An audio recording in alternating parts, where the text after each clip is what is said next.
Hi, my self Madhuri, audiologist and speech therapist in Mancherial. Autism అంటే ఏంటో మనం ఇప్పుడు క్లారిటీగా తెలుసుకుందాము. మెయిన్ ఆటిజం అంటే ఏంటంటే పిల్లలకి ఐ కాంటాక్ట్ అనేది ఉండకపోవడం, సెల్ఫ్ టాక్ ఎక్కువ ఉండడము, ఏదైనా దెబ్బ తగిలినా కూడా స్పర్శ అనేది తెలియకపోవడము, ఇంకా ఎక్కువ లౌడ్ సౌండ్స్ కూడా రియాక్ట్ అవ్వకపోవడము, మెయిన్గా ప్రీలింగ్విస్టిక్ స్కిల్స్ అంటారు వీటిని. ఇవన్నీ ఎప్పుడైతే మనకి కనిపించట్లేదో మనం వెంటనే అప్పుడు ఒక మంచి స్పీచ్ థెరపిస్ట్ కన్సల్ట్ అవ్వాలి. అప్పుడు అక్కడికి వెళ్ళినాక మనం స్పీచ్ థెరపిస్ట్ చెప్పే ఒక విధానాన్ని పాటించుకుంటూ స్పీచ్ థెరపీ తీసుకుంటే దానివల్ల ఉపయోగం ఉంటుంది. మీ దగ్గరలో ఉన్న మంచి స్పీచ్ థెరపిస్ట్ని కన్సల్ట్ అవ్వండి.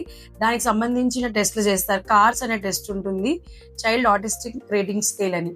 ఆ రేటింగ్ స్కేల్ ద్వారా తెలుసుకోగలగవచ్చు బాబు మైల్డ్లో ఉన్నారా, పిల్లలు మోడరేట్లో ఉన్నారా, సివియర్లో ఉన్నారా అనేది తెలిసిన తర్వాత స్పీచ్ థెరపీ ట్రీట్మెంట్ అనేది స్టార్ట్ అవుతుంది. దాన్ని బట్టి మనకి చాలా ఉపయోగాలు ఉంటాయి.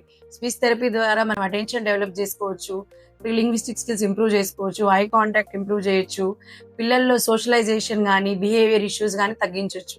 So please consult speech therapist.